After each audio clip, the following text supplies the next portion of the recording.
Hi எல்லாருக்கும். இன்றைக்கி நம்ம கோதுமை மாவு வச்சு ஒரு சூப்பரான ஸ்நாக்ஸ் ரெசிபி தான் பார்க்க போகிறோம்.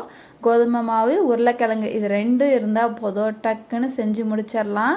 ஸ்கூல் போகிற குழந்தைங்களுக்கெல்லாம் கடையில் ஸ்நாக்ஸ் வாங்கி கொடுக்காம இந்த மாதிரி வீட்டில் இருக்கிறத வச்சு ஈஸியாகவும் ஹெல்த்தியாகவும் எப்படி செய்கிறதுன்னு பார்க்கலாம் வாங்க. அதுக்கு ஒரு பாத்திரம் எடுத்துக்கோங்க. 1 கப் அளவுக்கு கோதுமை மாவு எடுத்திருக்கேன். பாத்திரத்தில் சேர்த்துக்கலாம். இப்போ மாவுக்கு தேவையான அளவுக்கு கொஞ்சமாக உப்பு சேர்த்துக்கோங்க. சேர்த்துட்டு ஒரு 2 டேபிள் ஸ்பூன் அளவுக்கு எண்ணெய் சேர்த்துக்கலாம். இப்போ கை வச்சு நல்லா மிக்ஸ் பண்ணி விட்டுக்கோங்க. அந்த உப்பு மாவில் எல்லா இடத்துலையும் படுற மாதிரி கலந்து வரட்டும். நல்லா கலந்து விட்டதுக்கப்புறமா கொஞ்சம் கொஞ்சமாக தண்ணி சேர்த்து சப்பாத்தி மாவு பதத்துக்கு நல்லா பிசைஞ்சு எடுத்துக்கலாம். ரொம்ப டைட்டாக பிசையணும்னு அவசியம் இல்லை. ஓரளவுக்கு நல்லா லூஸாக சாஃப்டாக பிசைஞ்சு எடுத்துக்கோங்க. பாருங்கள், இந்த அளவுக்கு பிசைஞ்சு எடுத்தால் போதும். எண்ணெய்லாம் இதுக்கு மேலே எதுவும் சேர்க்க வேண்டாம். அப்படியே பிசைஞ்சு எடுத்துட்டு நம்ம தட்டு போட்டு மூடி வச்சிடலாம். பாருங்கள் எந்த அளவுக்கு நல்லா சாஃப்டாக வந்திருக்குன்னு. இப்போ மாவு ஒரு 10 நிமிஷம் ஊறி வந்தால் போதும். ஒரு குக்கர் எடுத்துக்கோங்க. நான் ஒரு 4 உருளைக்கிழங்கு சேர்த்துருக்கேன். மீடியம் சைஸ் உருளைக்கிழங்கு தான். ஒரு உருளைக்கிழங்குக்கு ஒரு சப்பாத்தி செய்கிற அளவுக்கு வரும். அதனால் உங்களுக்கு எந்த அளவுக்கு தேவையோ அதுக்கு தகுந்த மாதிரி உருளைக்கிழங்கு சேர்த்துக்கோங்க. இப்போ 4 உருளைக்கிழங்கையும் நல்லா வாஷ் பண்ணிவிட்டு இந்த மாதிரி குட்டி குட்டியாக கட் பண்ணி சேர்த்துட்டு தேவையான அளவுக்கு தண்ணியும் சேர்த்து கொஞ்சம் உப்பு சேர்த்துக்கலாம். மூடி போட்டு அடுப்பில் வச்சு 2 விசில் விட்டு எடுத்தால் உருளைக்கிழங்கு நல்லா வெந்து வந்துடும்.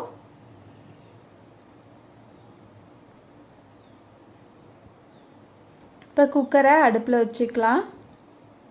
2 விசில் வர வரைக்கும் வெயிட் பண்ணிக்கோங்க. இப்போது ப்ரெஷர்லாம் இறங்கினதுக்கு அப்புறமா குக்கரை ஓப்பன் பண்ணிக்கலாம்.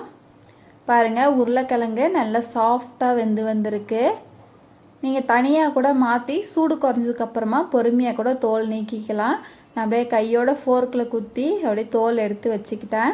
இப்போ தோல் நீக்கின உருளைக்கிழங்க நல்லா கட்டி இல்லாமல் சாஃப்டாக நல்லா மசிச்சு எடுத்து வச்சுக்கோங்க. வாணலில் 1 டேபிள் ஸ்பூன் எண்ணெய் விட்டால் போதும். நல்லா சூடானதுக்கு அப்புறமா கொஞ்சமாக கடுகு, 1 டேபிள் ஸ்பூன் கடலைப்பருப்பு, 1 டேபிள் ஸ்பூன் உளுந்தப்பருப்பு, அதே டேபிள் ஸ்பூனில் பாதி அளவுக்கு சோம்பு சேர்த்து நல்லா பொரிய விட்டுக்கோங்க. இப்போ கட் பண்ணி வச்சுருக்க கருவேப்பிலையும் சேர்த்து பொரிய விட்டுக்கலாம். ஒரு பெரிய வெங்காயம் கட் பண்ணி எடுத்து வச்சுருக்கேன், அதையும் சேர்த்து நல்லா கலந்து விட்டுக்கோங்க. வெங்காயம் கண்ணாடி பதம் வந்தால் போதும், ரொம்ப வதங்கி வரணும்னு அவசியம் இல்லை.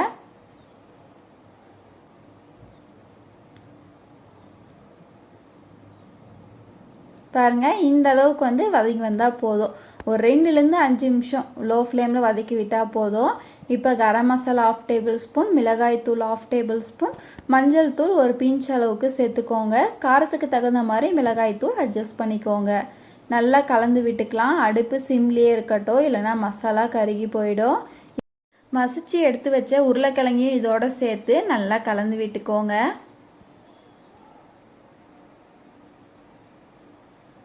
இப்போ ஏற்கனவே நம்ம உருளைக்கிழங்குல உப்பு சேர்த்துருக்கோம். நல்லா இந்த மாதிரி கலந்து விட்டுட்டு தேவைக்கு செக் பண்ணி பார்த்துட்டு கொஞ்சமாக உப்பையும் சேர்த்து நல்லா கலந்து விட்டுக்கலாம். அடுப்பு லோ ஃப்ளேம்லேயே தான் இருக்குது. பாருங்கள், நல்லா வாணலில் ஒட்டாமல் திரண்டு வருது இல்லையா? இப்போ அடுப்பை ஆஃப் பண்ணிடலாம். உப்பு மட்டும் கரெக்டாக இருக்கான்னு செக் பண்ணிக்கோங்க. மசாலா இந்த பக்குவத்துக்கு இருந்தால் தான் நமக்கு கரெக்டாக இருக்கும். தேவைக்கு கொஞ்சம் தண்ணி விட்டு கூட உருளைக்கிழங்குல அட்ஜஸ்ட் பண்ணிக்கோங்க. இப்போ பிசைஞ்சு வச்ச உருளைக்கிழங்கு பாருங்கள் நல்லா சாஃப்டாக ஊறி வந்திருக்கு. இப்போ சப்பாத்தி இதில் கொஞ்சமாக எண்ணெய் அப்ளை பண்ணிவிட்டு நம்ம சப்பாத்தியாக தேய்ச்சி எடுத்துக்கலாம்.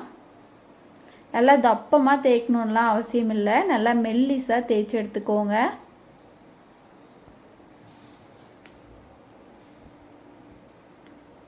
இப்போ இதில் ஒரு 2 டேபிள் ஸ்பூன் உருளைக்கிழங்கு சேர்த்துக்கலாம். சேர்த்துட்டு நல்லா இந்த மாதிரி ஸ்ப்ரெட் பண்ணி விட்டுக்கோங்க. எல்லா இடத்துலையும் படுற மாதிரி ஈவனாக ஸ்ப்ரெட் பண்ணிக்கோங்க. இப்போ ஸ்ப்ரெட் பண்ணி விட்டுட்டு ஒரு பக்கமாக இருந்து நல்லா ரோல் பண்ணி எடுத்துகிட்டு வந்துடலாம். ஓரமெல்லாம் இந்த மாதிரி அழுத்தம் கொடுத்து நல்லா ரோல் பண்ணி எடுத்துக்கோங்க.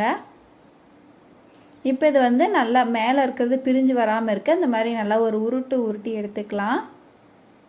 இப்போ கத்தி வச்சு நமக்கு ஏற்ற மாதிரி சைஸ் வந்து குட்டி குட்டியாக கட் பண்ணி எடுத்துக்கோங்க. இப்போ அதை தனித்தனியாக எடுத்து இந்த மாதிரி சின்ன சின்னதாக காயின் மாதிரி தட்டி எடுத்துக்கலாம். எல்லாத்தையும் இந்த மாதிரி எடுத்து நல்லா குட்டி குட்டியாக கட் பண்ணி எடுத்துக்கோங்க.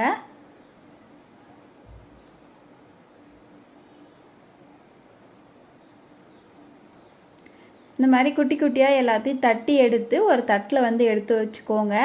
இந்த அளவுக்கு இருந்தால் நமக்கு வேகிறதுக்கு நல்லா எல்லா இடமும் ஈவனாக வெந்து வந்துடும்.